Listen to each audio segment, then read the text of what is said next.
The night was heavy with silence, the kind that pressed against the eardrums and made every breath sound too loud. The SEAL team moved in formation across the jagged ridgeline of the Afghan mountains, their boots scraping against loose shale that tumbled into the dark void below. The mission brief had promised a simple reconnaissance, but everyone knew that simple in this terrain was a lie. The target compound lay hidden within a cluster of stone houses, nestled in a valley that swallowed light and made escape routes vanish into blackness. Each man carried the weight of his rifle, his gear, and the gnawing instinct that tonight was different. The leader, Commander Hayes, scanned the terrain with his NVGs and lifted a hand for a halt. The team froze, listening, waiting. Somewhere in the distance, a dog barked, then fell silent. The mountain seemed to exhale. Hayes crouched, his voice low but firm. 2 clicks out. Intel says minimal resistance, but we all know how that goes. Eyes open. His men nodded, their faces hidden behind night optics and camouflage paint. They were the best, each of them tested by fire, bonded by blood. And yet, as they began the descent toward the valley, the weight in their stomachs only grew heavier. It was the kind of weight men didn't talk about but carried like an extra pack, the awareness that some nights fate waits like a wolf at the bottom of the hill. The compound appeared gradually, its stone walls blending with the cliffside until only the faint glow of lantern light revealed it. The SEALs spread out, taking positions along the ridge. Hayes whispered into his comms, "Alpha, take left. Bravo, swing right. I'll breach center with Delta." Orders crisp, precise, designed to keep fear at bay. But before the team could move further, the first crack split the night. A single gunshot. Then another. Then a flood of fire poured from the valley below. The compound wasn't just occupied, it was fortified. The supposed minimal resistance was a company-sized ambush lying in wait. Bullets tore the silence apart, sparks flying as rounds struck rock. The SEALs dove for cover, returning fire in short, controlled bursts. "Contact front heavy," shouted Ramirez, his saw chattering as he laid suppressive fire. But the enemy kept coming, their muzzle flashes multiplying across the hillside. Hayes swore under his breath. They had walked into a kill box, the valley funneling them into a choke point with nowhere to maneuver. Over comms, his men called out, calm but edged with urgency. 2 down, light wounds. Running low on mags. "They're pushing us hard, boss." Hayes counted quickly, 40, maybe 50 hostiles. The math was simple and brutal, they were outnumbered, pinned, and running out of time. The team huddled behind a rocky outcrop, trying to regroup. Dust and gunpowder hung thick in the air, stinging eyes and lungs. Every second brought the enemy closer. Hayes knew the situation was collapsing. Extraction was impossible under this kind of fire. Air support? Too far out. Reinforcements? Hours away. The truth pressed against his mind with the cold certainty of steel. They weren't making it out. Still, he couldn't let his men see that. He leaned in, shouting over the gunfire, "We hold. Push them back. No one quits here." His voice was iron, but his gut twisted. He had seen enough battlefields to recognize the smell of death when it was closing in. Ramirez reloaded, hands shaking only slightly. "Boss, they've got RPGs. If they bring those up, we're toast." As if to punctuate his words, a rocket screamed overhead and detonated behind them, showering the team with dirt and stone. Shrapnel tore into Thompson's arm, and he gritted his teeth to keep from screaming. I'm good," he insisted, though blood ran down his sleeve. The ridge offered little shelter. Each blast chewed away their cover, forcing them tighter into the choke. Hayes felt the walls closing in. The mountain that had seemed so vast now felt like a coffin. Through the chaos, a single figure emerged, moving against the grain of panic. She had been with them since insertion, Lieutenant Avery, the only woman on the team, and one whose presence had always been a mix of curiosity and quiet respect. Some doubted her place when she first joined, not for lack of skill but because tradition weighed heavy in their line of work. But Avery had proven herself time and again, her calm under fire unmatched, her instincts razor-sharp. Now, in the furnace of this ambush, she rose higher. While others clung to cover, she scanned the hillside with a clarity that cut through the haze. Her voice came through steady. "They've boxed us in, but their flank is exposed on the east slope. Too steep for a squad, but one can climb it." Hayes turned to her, sweat and grime streaking his face. "One. You'll never make it alone." She met his stare without flinching. "If I can get above them, I can mark their position for an airstrike. That's our only shot. Otherwise, we're corpses by dawn." The logic was brutal and perfect. Hayes knew it. Every man there knew it. But to send her alone felt like signing her death warrant. The enemy fire didn't let up, tracer rounds carving red lines across the dark. Time was bleeding out. Ramirez cursed, slamming a fresh belt into his saw. Boss, she's right. We can't hold much longer. Let her go. The team's eyes turned toward Hayes, waiting. His chest ached with the weight of the decision. Orders were meant to preserve life, not gamble it away. But Avery's face held no fear, only resolve.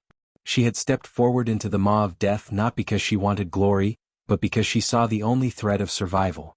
In that moment, Hayes realized she wasn't asking permission. She was declaring what had to be done.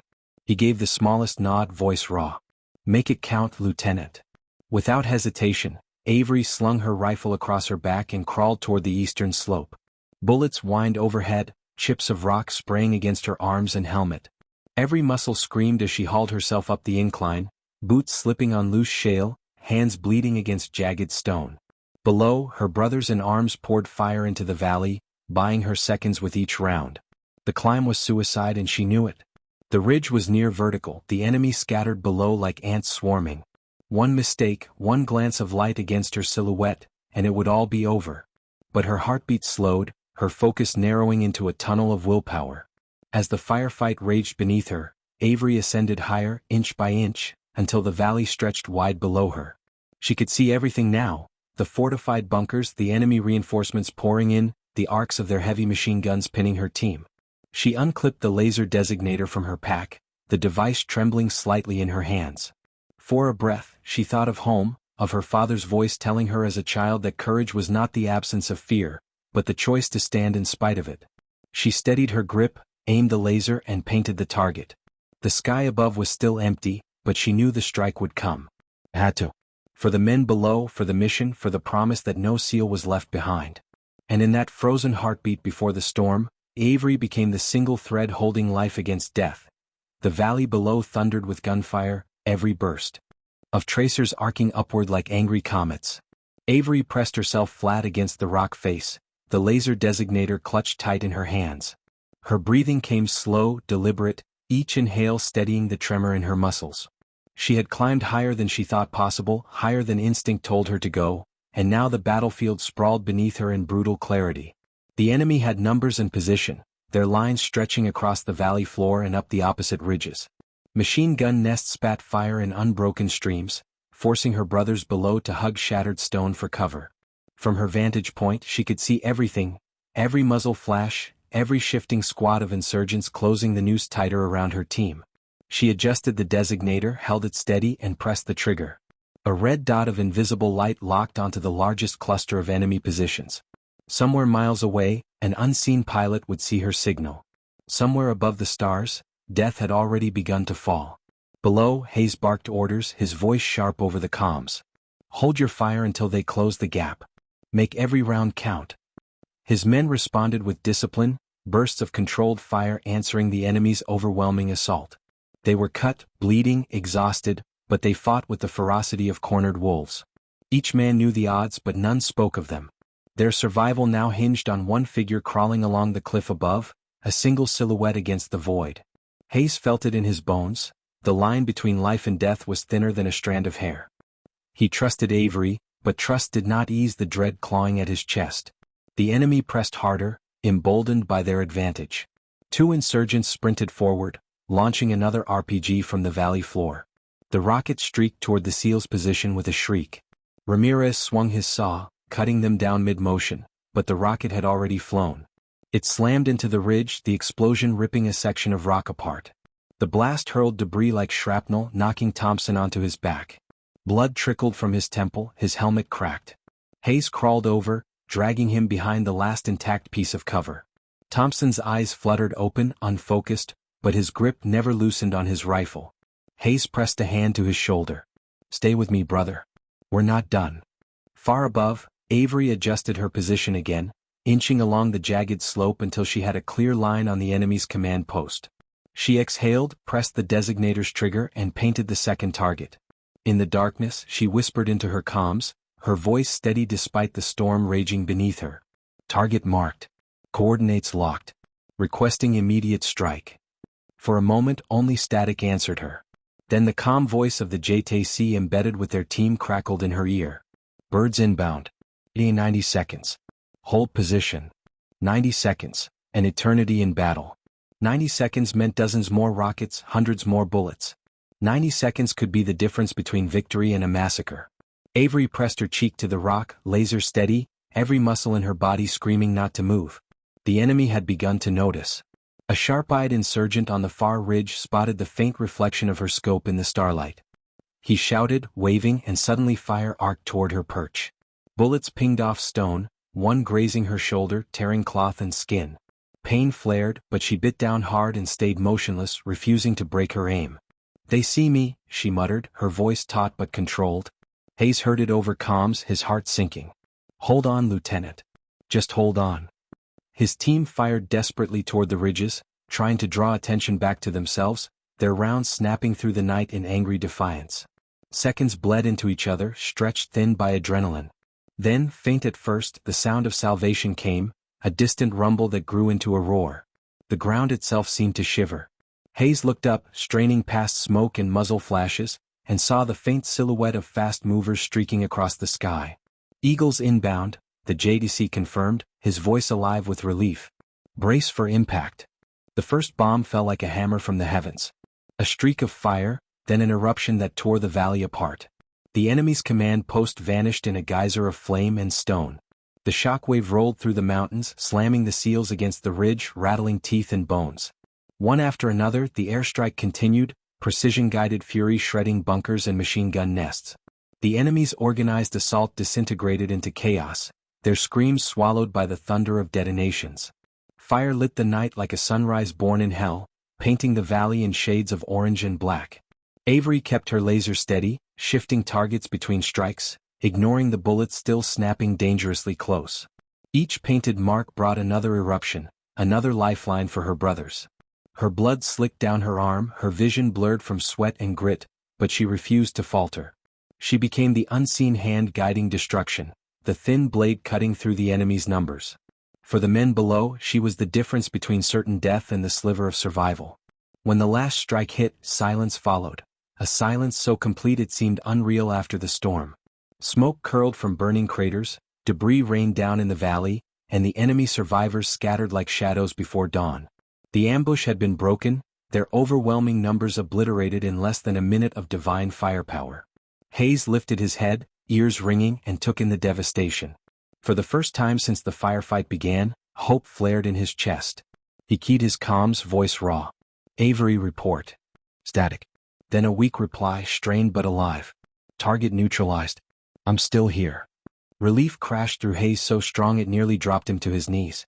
Ramirez laughed bitterly, wiping blood and soot from his face. "Damn LT, you just brought the wrath of God down on their heads." Thompson, half-conscious but grinning through blood, whispered hoarsely, "Remind me never to doubt her again." But the night was far from over. The valley was scorched, the enemy scattered, but their position was still compromised. Reinforcements would come. The sound of jets would bring every hostile for miles running toward them. Hayes knew they had only bought time, not safety. He looked up toward the eastern slope where Avery lay. She was a dark shape against the cliff, unmoving now that the mission's heartbeat had ended. "We need to get her," Hayes said, determination steel in his tone. "No one gets left behind." The men reloaded, checked their wounded, and prepared to climb toward her. Every muscle in Hayes's body screamed from exhaustion, every instinct told him the fight wasn't done, but his focus narrowed to one thing: retrieving the woman who had saved them all. As they moved, the mountain groaned beneath them, rubble still shifting from the bombardment. Smoke curled around them, the acrid taste of burned stone and flesh thick on their tongues. The valley looked like the surface of another world, carved by fire, littered with the wreckage of ambition. Hayes tightened his grip on his rifle, teeth clenched. They were alive, but only because she had stepped forward into the storm when no one else could.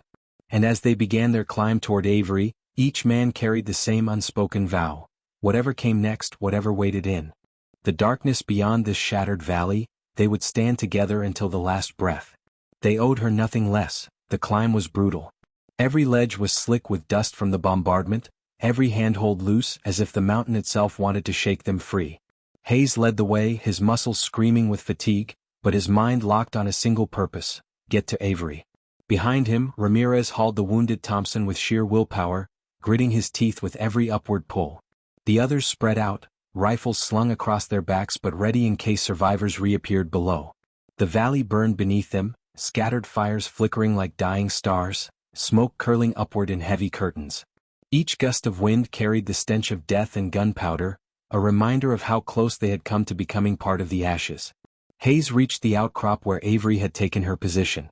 At first glance, the sight twisted his stomach. She lay sprawled against the rock, motionless, her arm bloodied from the grazing shot, dust coating her hair and gear. For a terrible heartbeat he thought she was gone. He dropped to his knees, fingers pressing against her neck. A pulse. Faint but steady. Relief flooded him so sharply it felt like pain. "She's alive," he called down, his voice cutting through the exhaustion of his men. Ramirez barked out a short, ragged laugh. "Then move her ass, boss. We didn't crawl through hell just to lose her now." Hayes slid an arm under Avery's shoulders, lifting her gently. Her eyes fluttered open, cloudy with fatigue but burning with the same fire he'd seen when she first climbed the ridge. "Did it work?" she whispered, her lips cracked, voice barely audible. Hayes couldn't help but grin despite everything.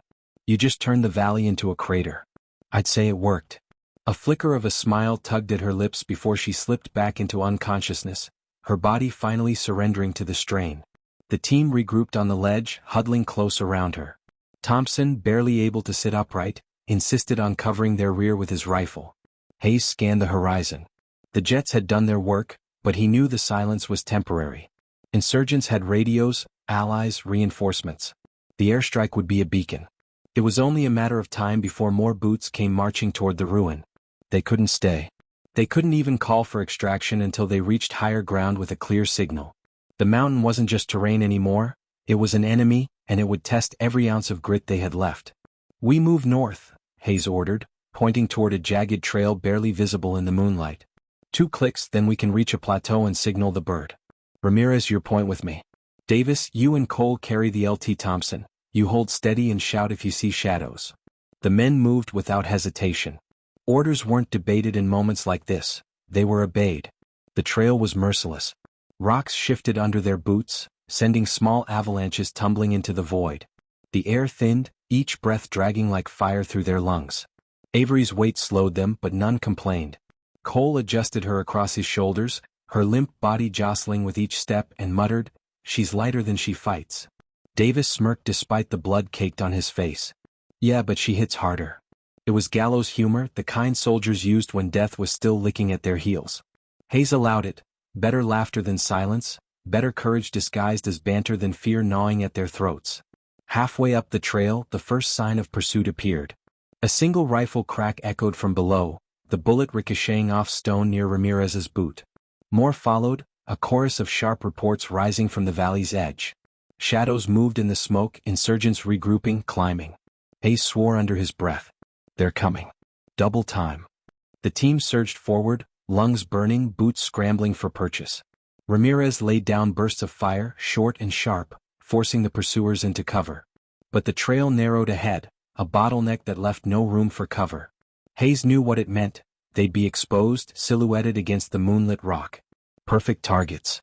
They reached the choke point, hearts pounding, when Ramirez stopped abruptly. He spun, rifle blazing, holding off the climbing figures below. "Go," he shouted. "I'll buy you a minute." Hayes grabbed his shoulder, snarling, "Nobody stays behind." But Ramirez shoved him off, teeth bared. "Boss, you've got Avery. You've got Thompson. If you don't get her out, this whole fight was for nothing. Let me hold the line." His words cracked like gunfire, slicing through Hayes's protest. For a split second, the commander saw the truth. Ramirez wasn't asking. He was choosing. And there was no time to argue. Hayes clenched his jaw, then nodded once. "Make them bleed, Marine?" Ramirez grinned, wild and defiant. "Always do." He planted himself at the bottleneck, weapon braced, eyes locked on the shadows climbing toward him. As the rest of the team pushed Avery upward, Ramirez's gun roared into the night, every burst echoing like thunder in the canyon. The trail quaked with grenades, his silhouette flashing against the blasts. Hayes forced himself not to look back, dragging his men forward, every step tearing at his chest with guilt. Minutes later, as they crested the plateau, the gunfire below dwindled.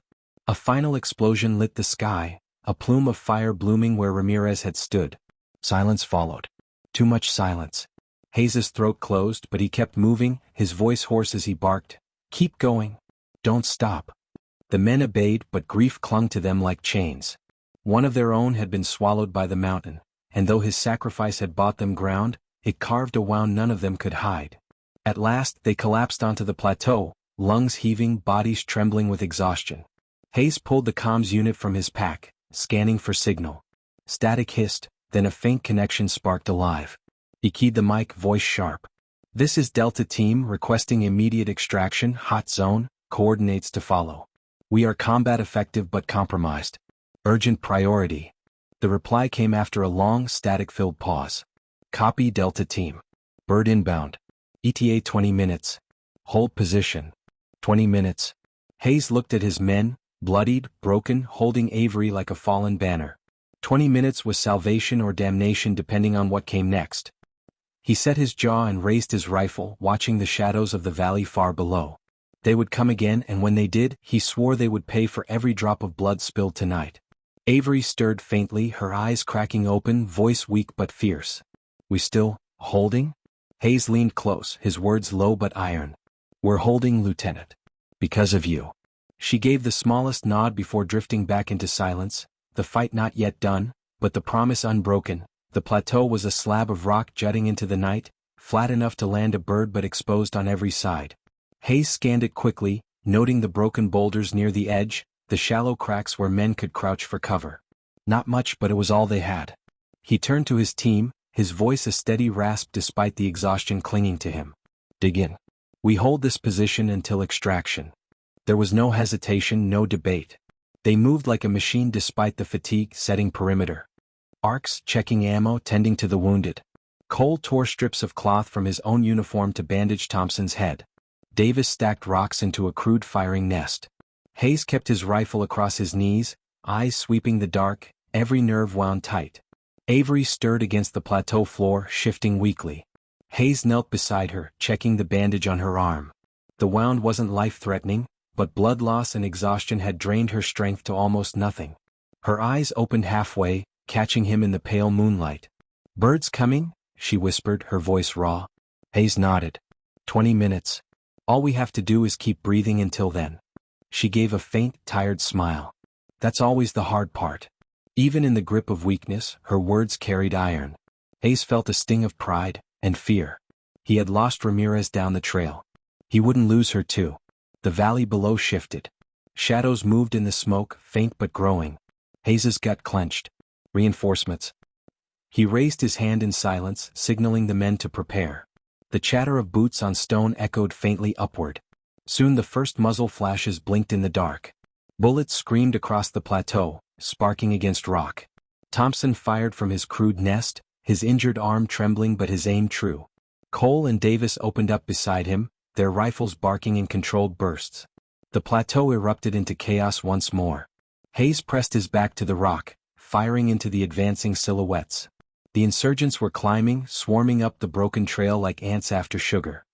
"Here they come," Davis shouted, emptying his mag and slamming in another. Hayes keyed his comms, teeth bared. "Delta to command. Contact heavy, grid hot. We need that bird early." Static answered, broken only by the distant voice of the controller. "Negative, Delta. Bird is en route. Hold. Hold." As if it were simple. As if their lives could be stretched on a clock like elastic. Hayes gritted his teeth, firing again, each shot finding targets in the haze. The enemy pressed harder. Grenades clattered against stone, explosions rattling the plateau. Shards ripped into Cole's leg, dropping him with a grunt of pain. He cursed, dragging himself back up, blood streaking his trousers. "I'm still good," he roared, propping himself against a rock to keep firing. Hayes shouted over the gunfire, "We can't let them crest. Push them back." His words were answered with a defiant chorus of gunfire, his men spitting lead into the wave below. Then came the worst sound, a hollow click. Davis cursed, fumbling for a new mag. Hayes' stomach dropped. Ammo was running dry. They had enough for minutes, maybe less. The enemy had no such shortage. He could hear them shouting in their language, their voices carrying up the slope with murderous intent. Another rocket slammed into the plateau, the blast flinging Davis onto his back, ears ringing. He rolled over, coughing blood, but lifted his rifle again. No one stopped. No one surrendered. Avery's eyes cracked open again. She saw the chaos around her, the dwindling ammo, the bleeding men. Her gaze found Hayes, and in it was the same clarity she had shown before climbing the ridge. She rasped, "Hand me a rifle." Hayes hesitated only a second before sliding his spare to her side. She gripped it weakly at first, then steadied, forcing her body into a sitting position against the rock. Her arm shook, but her eyes burned with resolve. She aimed into the dark, squeezing off a burst that cut down a climbing figure. Hayes looked at her, stunned by the sheer force of will keeping her upright. She met his gaze with a fierce whisper. "I'm not done yet." The fight raged like fire in a dry forest. Every second stretched into eternity. The insurgents were relentless, climbing over their dead, filling the gaps with new waves. Hayes felt his rifle growing hot, the magazine lighter. He counted shots, calculated the grim math. 10 rounds left. 5, 3. Then the inevitable, the final click. He slammed his last mag into place, knowing when it was empty, so were they. He glanced at Avery. Her face was pale, sweat streaking through grime, but her finger never wavered on the trigger. Thompson bled from his temple, Cole from his leg, Davis from his chest, but all still fired. Each man was a wall of flesh holding the plateau against the tide. Then the radio crackled. "Delta, this is Hawk 2. Visual on your smoke. 2 mics out." Hayes felt his chest seize with wild relief. He yanked a flare from his vest, thumbed the cap and fired it high into the sky. A red streak arced upward, burning against the black night. Below, the enemy shouted louder, realizing what it meant. They surged in desperation, their final push to overwhelm before the bird arrived. Hayes bared his teeth. "This is it. Hold the line." The last magazine emptied into the dark. Hayes's rifle clicked dry, but he drew his sidearm, firing until the slide locked open. Davis's weapon went silent, then Cole's. Even Thompson's shaky shots ceased. Only Avery still squeezed bursts, her jaw clenched in defiance. Then her rifle too clicked empty. Silence hung for a breath, broken only by the enemy's shouts as they scrambled higher. Hayes felt his heart pound like a war drum. No bullets left. No grenades. Nothing but fists and knives. And then the night tore open. Hawk 2 roared into view, a Black Hawk gunship streaking across the plateau. Its miniguns spat streams of fire, cutting the slope apart. The enemy froze, then scattered as torrents of lead shredded stone and flesh alike. The rotor wash blasted smoke and dust across the plateau, the scream of the engines drowning everything else. Hayes shielded his eyes as the bird descended, its skids slamming against the rock. The crew chief leaned out, shouting above the chaos. "Load them up. Let's go, let's go." Hayes grabbed Avery first, hauling her into the bird as the crew pulled her inside. Then Thompson, barely conscious. Then Cole and Davis, both dragging themselves with stubborn grit. Hayes was last, firing his pistol one-handed until the magazine was empty, then leaping into the cabin as the Black Hawk lifted. The ground fell away beneath them, the enemy scattering like ants from boiling water. The bird banked hard, engines screaming, carrying them away from the valley of fire. Inside the cabin, silence settled, broken only by labored breaths. The men slumped against the walls, their bodies broken but their spirits unbowed. Hayes looked at Avery, strapped to the stretcher, her eyes half open, faint but burning with life. He leaned close, voice low so only she could hear. "You saved us. Every damn one of us." Her lips curled faintly, barely audible over the thrum of the rotors. "We saved each other." Then her eyes closed, her body finally surrendering to rest. Hayes leaned back, exhaustion hitting him like a wave. The bird roared through the night, carrying them toward safety. But inside each of them, a fire burned, grief for Ramirez, gratitude for Avery, and the unshakable knowledge that they had stared into certain death and walked away together. The Black Hawk sliced through the night, the valley shrinking into a smudge of smoke and flame behind them. Inside, the cabin throbbed with the rhythm of rotors, the metallic tang of blood thick in the air. Hayes sat slumped against the wall, helmet tilted back, rifle across his lap. His chest rose and fell with heavy, deliberate breaths. His men were silent, each lost in their own private battlefield. Cole pressed a bandage tight against his leg, grimacing but refusing to let pain show. Davis coughed blood into his fist, muttering curses under his breath as though swearing at death itself.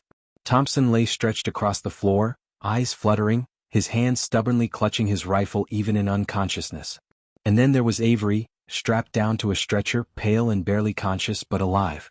Her presence radiated something unspoken, something that tethered them all to the belief that their suffering had meaning. The crew chief shouted over the roar, EDA 15 mics to FOB Falcon. Hayes gave a curt nod, his throat too dry to answer. He knew the bird was flying fast and low, cutting across enemy territory where another ambush was always possible. But he trusted the machine, trusted the pilots, trusted the brotherhood of steel and skill that bound them all. His focus never left his people. His team. What remained of them? Ramirez's absence was a ghost sitting among them. Hayes felt it in the hollow silence where his laughter should have been, in the empty space his bulk should have filled. He had stayed behind so the rest could climb, and though Hayes had ordered the retreat, it was Ramirez who had chosen to hold the line. That choice would live with Hayes forever, as heavy as the mountains they'd escaped. He closed his eyes for a moment, picturing Ramirez's grin, the madness in his eyes when he said, "Always do." Hayes swore silently, promising that his sacrifice would not be forgotten. The bird touched down at Falcon in a storm of dust, soldiers rushing out to help. Medics hauled Avery first, moving her stretcher toward the triage tents. Thompson followed, limp and pale but breathing. Cole and Davis refused to be carried, limping forward on their own strength, rifles slung across shoulders in silent defiance of weakness. Hayes stepped off last, his boots crunching against the gravel of the landing pad. He felt the weight of eyes on them, other soldiers, support crews, officers, all staring at the battered remnants of a SEAL team returning from hell. He ignored the whispers, ignored the pity. His focus was only on his people. Inside the triage tent, medics swarmed. Needles for bags, pressure dressings, organized chaos. Hayes stood at the edge, watching Avery's chest rise and fall beneath oxygen tubing. A doctor, sweat streaking his forehead, glanced at Hayes. "She'll make it. Blood loss, dehydration, exhaustion. But she'll make it." Hayes gave a single nod, relief washing through him so deep it left him weak-kneed. Hours passed in a blur. Reports were filed, weapons cleaned, wounds stitched. Cole sat on a cot, chain-smoking despite the medics' protests. Davis argued with a nurse about leaving his 4-in. Thompson drifted between sleep and murmured half-dreams. Hayes wrote Ramirez's name in his report with a shaking hand, the words "Kia" held position, ensured team survival, feeling like an insult to the man's sacrifice. Paper couldn't hold the fire of his choice. When dawn broke, Hayes sat alone outside the medical tent. The horizon glowed with soft orange, painting the base in fragile light. He rubbed at his eyes, sand and fatigue grinding against them. The war wasn't paused for grief, missions would come, orders would follow, but he allowed himself this moment of stillness. Then the flap of the tent rustled and Avery stepped out. She was pale, bandaged, moving slowly but on her own 2 feet. She wore a clean set of fatigues, her gear stripped, her eyes shadowed but burning. "You shouldn't be up," Hayes said, rising. She smirked faintly. "And you should." He shook his head, half smiling despite the ache in his chest. She joined him on the bench, settling gingerly. For a while they watched the sunrise in silence. Finally she spoke. "We lost Ramirez." Her voice carried no question. It was a fact she had known the moment she woke. Hayes's jaw tightened. "He stayed so we could climb." He knew what it meant. They sat in silence again, the weight of his name filling the air. Then Avery turned, her eyes locking with Hayes's. "I wasn't supposed to be there. You know that, right? Intel said recon light resistance. But when it turned bad, I knew someone had to climb." She paused, her throat tightening. "If I hadn't," Hayes cut her off, voice firm. "You did. And because you did, we're here. That's the only truth that matters." Later that day the briefing came. High Command summoned Hayes and Avery, flanked by officers with cold eyes and polished uniforms. The room smelled of coffee and steel. A projector flickered with satellite images of the destroyed valley, the airstrike scars etched into the earth. The commander leaned forward, hands folded. "Your mission was compromised. You walked into a fortified ambush. Casualties sustained. But," he clicked a button, the image zooming on the cratered bunkers. "Because of Lieutenant Avery's actions, the strike succeeded and the team survived. 1 Kia. Enemy forces estimated at 50+ eliminated." The commander's eyes narrowed on Avery. "Lieutenant, you acted without direct order, placing yourself at extreme risk. But your initiative saved the mission. You'll be commended. Possibly decorated." Avery shifted uncomfortably. "I didn't do it for a medal." The officer's gaze sharpened. "No soldier does. But actions have consequences, sometimes in blood, sometimes in ink." When they left the room, Hayes caught Avery's expression. She looked weary not just from battle but from the weight of recognition. He placed a hand on her shoulder, solid and steady. "Don't let them turn this into a story about medals. Ramirez isn't here to wear one. She nodded, her jaw tightening. Then we make sure his name lives louder than any ribbon. That night, the team gathered in the dim barracks. Cole limped in, Davis bandaged, Thompson still pale but awake. Avery sat among them, her arm in a sling. Hayes stood with a bottle, pouring a shot of whiskey into each tin cup. When they all had one, he raised his. For Ramirez. They echoed the words, voices rough but strong. For Ramirez. They drank, the fire burning down their throats, the silence afterward heavy but sacred. Avery spoke then, her voice low but steady. He gave his life so we could keep fighting. That's what we owe him. Not grief, not tears. We owe him to keep going. To finish what he started. Her words hung in the air, binding them together. Hayes watched his team, broken, bloodied but unbroken, and knew she was right. They had faced certain death and they had walked out breathing. But the war wasn't done and neither were they. The base never slept.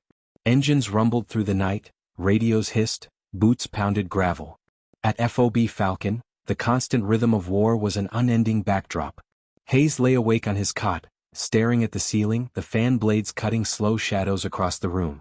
His mind wasn't on the hum of the base or the paperwork piled on his desk. It was on Ramirez.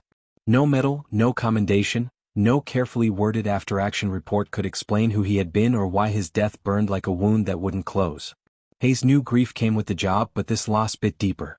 At first light, he gathered what was left of his team. Cole limped but carried himself with his usual defiant swagger. Davis had stitches across his jaw and bruises on his ribs, but his eyes were clear. Thompson leaned against a crutch, determined not to fall behind. And Avery, pale but steady, walked in wearing a fresh uniform, her sling gone, her face set like stone. They looked like ghosts of the warriors they once were, yet there was still steel in their spines. Hayes cleared his throat. Commands reassigned us. His voice was flat, unreadable. We've got a week to recover, then we move north. Intelligence says there's another cell setting up shop across the border. Same network. Same enemy. Cole scoffed. So they send the half-dead to finish the job. Davis spat into a cup, his tone sharp. Ramirez just went down for this network. We're not walking away. Avery said nothing, only nodded once. Hayes read her silence clearly. This wasn't over, not for her, not for any of them. The following days blurred into preparation. Weapons were checked, gear scrubbed, new ammo issued. The team trained despite wounds, running drills, rehearsing movements. Avery moved among them with quiet purpose, refusing rest, pushing her body past limits. Hayes watched her closely, knowing she carried more than physical scars. She had become something else after the mountain, no longer just an intel officer caught in the storm but the fire at the center of the team. The men deferred to her without realizing it, following her lead in small ways. Hayes didn't stop it. She had earned it. One evening, while the rest of the team ran a gear check, Hayes found Avery outside near the wire, staring out into the desert. The sun dipped low, casting the horizon in red fire. She stood still, her rifle across her chest, her eyes lost in thought. He stepped up beside her, the silence stretching before he spoke. You're carrying Ramirez on your shoulders. Her jaw tightened. We all are. He shook his head. Not like you. You keep thinking it should have been you. Her gaze stayed on the horizon. If I'd climbed faster, maybe he wouldn't have had to hold the line. Hayes's voice hardened. He made his choice. Don't take that from him. Honor it by living, not by bleeding yourself dry. She finally looked at him, her eyes fierce. Living isn't enough. We owe him to finish this. Hayes held her gaze, then nodded once. Then we finish it. When the week ended, the team boarded another bird. The mission was stamped covert strike, but Hayes knew the truth, it was retaliation. Intel marked the target as a compound tucked into a canyon, a hive for the same fighters who had nearly ended them before. The brass wanted the network severed. Hayes wanted justice. Avery wanted closure. For Ramirez, the insertion was at night, rotors whipping the desert into storms of dust. The SEALs fast roped down, boots hitting hard ground, rifles sweeping the dark. Hayes gave hand signals, the team moving like shadows through the canyon's jagged terrain. Drones had marked the compound, a cluster of huts and fortified bunkers, ringed with sentries. They approached in silence, every step precise. Avery was on point. Her breathing was steady, her eyes scanning, her rifle steady in her hands. Hayes had never seen her like this before, calm, lethal, locked in. She moved like she had been part of SEAL teams her whole life, as though the mountain had burned away hesitation and left only resolve. Cole whispered into comms, "Contact left, 2 guards." Avery dropped low, raising her rifle. Hayes gave the signal, but before he could squeeze his trigger, Avery's shots cracked. 2 guards fell silently. She didn't hesitate. Hayes felt a flash of pride. They slipped closer, cutting through the perimeter like knives through cloth. When they reached the compound wall, Hayes whispered orders. Davis and Thompson circled right to plant charges. Cole held the rear. Avery stayed with Hayes, covering angles, her eyes darting sharp as razors. The night air smelled of dust and sweat, nerves tight with the anticipation of violence. Then it broke. An alarm shout echoed across the compound, a flashlight beam catching Thompson before he melted into shadow. Gunfire erupted, the silence shattered into chaos. Bullets snapped against stone, tracer rounds cutting the dark. Hayes barked orders, his voice steady through the storm. Push left. Breach the hut. Cole returned fire, his legs slowing him but not stopping his fury. Davis dragged Thompson into cover, blood streaking his sleeve. Avery was fire itself. She covered Hayes's advance, cutting down fighters with precision, her movements fluid and ruthless. At one point a grenade clattered near the wall. Without hesitation she dove, scooping it and hurling it back before it could detonate. The blast rocked the canyon, screams echoing in the night. Hayes felt a surge of awe. She wasn't just surviving, she was leading. They breached the main hut. Inside, the stench of sweat and gunpowder filled the cramped space. Fighters scrambled for weapons, but Hayes's team moved faster. Muzzle flashes lit the room, with splintered bodies fell. Avery kicked through a door, her rifle spitting controlled bursts. Hayes followed, his blood roaring in his ears. When the last man dropped, silence fell heavy. Hayes's chest heaved, sweat dripping, his ears ringing from the firefight. Around him the team regrouped, bruised, bleeding but alive. Avery stood at the center, her rifle lowered, her face streaked with dirt and blood, eyes burning like coals. She looked at Hayes, and for a heartbeat he saw it clearly, Ramirez's spirit carried in her fire. The charges detonated outside, shaking the ground as the bunkers collapsed in fire and dust. The compound was gone. The network crippled. Hayes keyed his radio. Objective neutralized. Extraction inbound. His voice was steady, but inside he felt something more.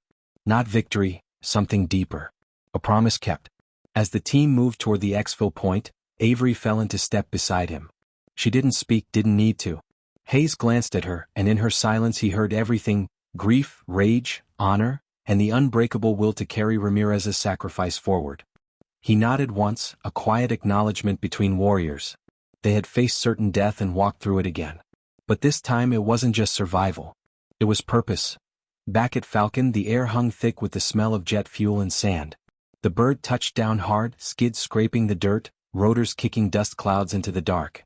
Hayes and his team piled out, their boots hitting ground that felt steadier than the mountains but heavier with the weight of what they'd carried home. The compound lay in ashes miles away, but its ghosts clung to their gear, their uniforms, their silence. Command didn't greet them with handshakes or banners. Just clipboards, medics, and officers with questions they wouldn't answer. After hours of debriefs, after blood tests and stitched wounds, they were released into the barracks. Cole collapsed onto his cot, groaning about his leg. Davis muttered something about whiskey. Thompson lay flat, eyes shut, listening to the hum of generators like it was the only sound left in the world. Avery sat on her bunk, hands folded on her knees, staring at the floor. Hayes watched her from across the room. She hadn't said a word since they left the canyon. She carried herself like she was holding a weight no one else could see. He knew better than to push her, but he also knew silence could swallow a soldier whole if left too long. Ramirez would have said we made it out ugly. Hayes finally broke the quiet. Cole smirked, his voice dry. Ugly's better than dead. A weak chuckle rippled through the room, but Avery didn't laugh. She rose, slow and deliberate, and left without a word. Hayes followed. He found her outside near the perimeter fence again, the same spot she'd haunted before the mission. The desert night was cold, stars scattered sharp across the sky. She stood with her rifle slung, her eyes fixed on the nothing beyond the wire. Hayes stepped up beside her, his boots crunching gravel. "You're not sleeping," he said. "Neither are you," she replied, her voice low, steady. He studied her profile. "You carried us in that canyon. You carried Ramirez with you. Don't carry his ghost too." Her jaw tightened. "He's not a ghost, not to me. Every time I close my eyes I see him holding that ridge, buying us seconds. I hear him yelling at me to move. If I let go of that, I let go of why I fight. Hayes understood maybe too well. Then hold on. But don't let it drag you under. He gave you that second so you could live, not so you could drown. Avery turned her eyes to him, fierce but weary. You think command cares about any of that? To them it's just numbers. Another strike. Another network hit. Ramirez will be a line in a file. I can't let him be that. Hayes nodded slowly. Then make sure he isn't. Carry him the right way. She didn't answer, but she didn't look away. For the first time since the mountain, Hayes saw something flicker in her eyes. Not rage, not grief, but fire tempered into purpose. Days passed. The team healed, at least in body. Cole cracked jokes again, limping but laughing. Davis sparred in the gym, testing his stitches. Thompson patched gear like nothing had happened. Hayes kept paperwork moving, kept command off their backs. But Avery shifted. She trained harder than anyone, staying in the cage long after the others left. Her marksmanship scores climbed past theirs, her endurance runs stretched longer, her drills sharper. The SEALs noticed. Even the hardened instructors who came to evaluate raised brows. She wasn't just keeping up, she was outpacing. One evening, after watching her drop every target on the range with surgical precision, Cole muttered to Hayes, "She's not just intel anymore. She's one of us." Hayes said nothing, but inside he agreed. She had crossed that line in the canyon and never looked back. But command had plans of their own. 2 weeks after the strike, Hayes was summoned to the ops tent. The colonel sat behind a table littered with maps and reports, his expression carved from stone. He didn't waste words. Your team's actions disrupted the network, but intel confirms splinter cells regrouping further north. We need another push. Hayes' stomach tightened. The team's not ready. The colonel's eyes flicked up. They'll have to be. And one more thing. Langston, Avery, her role is under review. Hayes stiffened. She saved us. Twice. If anyone's earned her place. The colonel cut him off. This isn't about earning. She's not SEAL. She's attached for intel, nothing more. Her conduct crossed lines. Some at command see recklessness, not leadership. Hayes' fists clenched. She's the reason we're standing here. Without her, we'd be filling body bags. The colonel leaned back, his voice calm but final. This isn't your decision, Commander. Watch your attachment. It clouds judgment. Hayes walked out burning. He knew bureaucrats saw numbers, not faces. To them, Avery was a variable, a risk, a deviation from order. To him, she was the very reason his team had survived certain death. That night he told her. She didn't flinch when he laid out command's doubts. She didn't protest, didn't curse, didn't even blink. She just absorbed it, her silence heavier than anger. Finally she said, "They can strip a title. They can question my place. But they can't take away what happened in that canyon. They can't take away what Ramirez gave me." Hayes studied her, seeing in her the same fire Ramirez once carried. Then prove them wrong. Not with words. With actions. The next morning, Avery was first on the field. First in drills, first in runs, first in every fight. She sparred Cole until he hit the mat wheezing, outpaced Davis on endurance, forced Thompson to sharpen his aim. She didn't do it with arrogance. She did it with precision, with drive, with relentless consistency. By the end of the week, the team no longer questioned her. They followed her as naturally as they followed Hayes. But whispers spread. Other teams noticed. Some admired, some resented.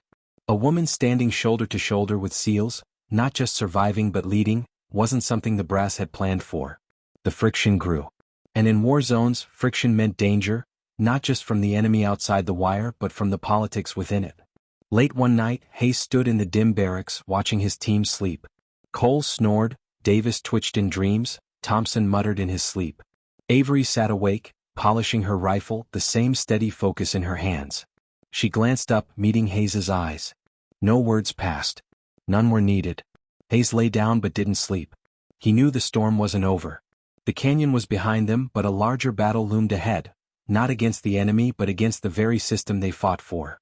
And when it came, he knew Avery would be at the center. Not because she wanted it, but because fate had already chosen her. The order came down 3 days later. Another mission deeper than before. Intel painted the picture. A fortified compound north of the ridge where remnants of the network had regrouped. Heavier defenses, more fighters, better weapons. A kill zone waiting for anyone foolish enough to enter. Command wanted the SEALs to cut the head off before it could regrow. Hayes read the brief with his jaw locked. Every word was a mirror of the last op, only worse. The colonel's voice was cold, matter-of-fact, as if sending men into fire was as simple as moving pieces on a board. "This is your assignment. Wheels up at 0300. Hayes spoke carefully. "What about Avery?" The colonel didn't even glance up from the papers. "She's not on this roster. She returns to intel support." Hayes felt his chest tighten. He didn't argue. He couldn't, not here, not now. But when he walked back to the barracks, Avery was already waiting. She knew before he said a word. "They're cutting me out," she said flatly. He nodded. "Command's call." For a long moment she was silent. Then she shouldered her rifle, her eyes burning with a quiet resolve. "Then I'll just have to disobey." Hayes opened his mouth, then shut it. He should have told her to stand down, to follow the chain of command. But he didn't. Because deep down he knew, without her they might not come back. The night before Wheels Up, the team prepped in silence. Cole packed extra mags, Davis checked explosives twice, Thompson cleaned his rifle until the barrel gleamed. No one mentioned Avery. No one had to. They all knew she wasn't supposed to be there. They also knew she would be. At 0300, the Black Hawk lifted off under a starless sky. Dust whipped across the landing zone as the bird clawed into the air, engines screaming. Hayes looked around the cabin. His men sat tense but ready. And in the corner, helmet on, rifle across her knees, sat Avery. No one spoke. No one told her to leave.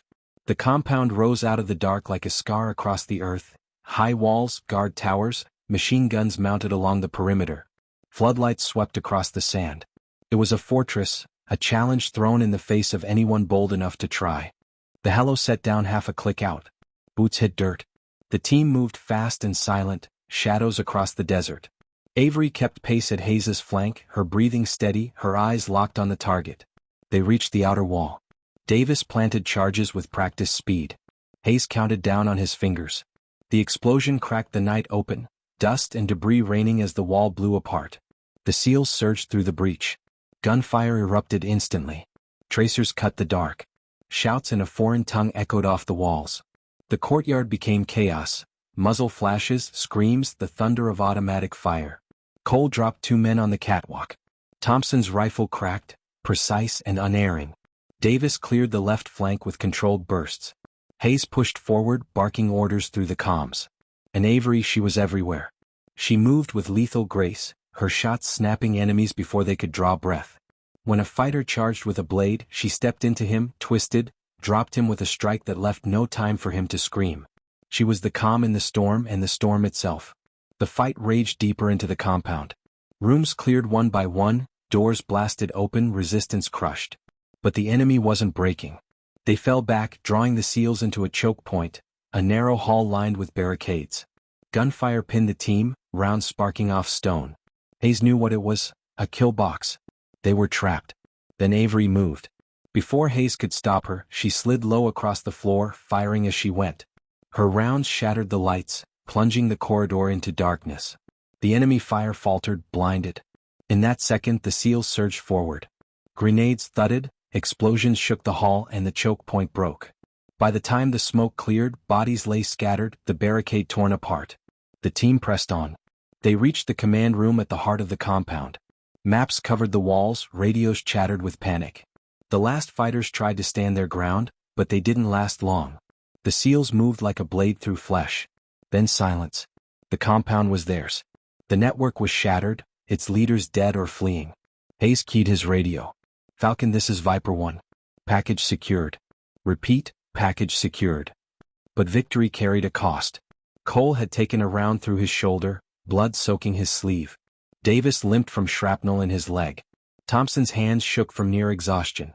And Avery stood in the center of the room, chest heaving, rifle loose in her grip, her eyes burning like embers. Hayes stepped to her, placing a hand on her shoulder. "You just proved them all wrong." She met his gaze. "I didn't do it to prove anything. I did it because if I didn't, we'd all be dead." The evac bird came in hot, skids biting into the dirt as dawn bled across the horizon. They loaded fast, wounded first. The helo lifted, carrying them away from the smoking ruin of the compound, from the nightmare they'd carved through. Back at Falcon, command was waiting. The colonel stood stiff, eyes hard as stone as Avery stepped off the bird. She should have been in custody for disobeying orders. Instead, the colonel just stared at her for a long moment, then spoke. "You weren't cleared for that op." Avery stood tall, face calm. No, sir. You disobeyed direct command. Yes, sir. The colonel's gaze flicked to Hayes, then to the rest of the team. They stood behind her, battered but alive. Living proof. Finally, the colonel said, but without you, none of them would have returned. He paused. This will go on record. What happens next depends on the higher chain. Then he turned and walked away. Hayes let out a slow breath. Cole muttered, that's the closest thing to praise we'll ever get. Davis smirked, wincing as a medic wrapped his leg. Thompson just sat down on the tarmac, laughing weakly like he couldn't believe they were alive. Avery said nothing. She walked to the edge of the landing zone, the wind from the departing bird whipping her hair loose. She stared out at the horizon where the mountains cut sharp against the sky. Hayes joined her. You know this isn't over. They'll come after you. Paperwork. Hearings. Reviews. Maybe worse. I know, she said quietly. You ready for that fight? She turned to him, and in her eyes there was no doubt, no hesitation, only the fire that had carried them through death itself. I was ready the moment I stepped forward. Hayes nodded. For the first time in a long time he smiled. The war would go on. The politics, the battles, the ghosts, they would never stop. But whatever came next, he knew one truth carved in blood and fire. When the SEALs had faced certain death, she had stepped forward. And because of her, they lived. And sometimes that was enough. The end.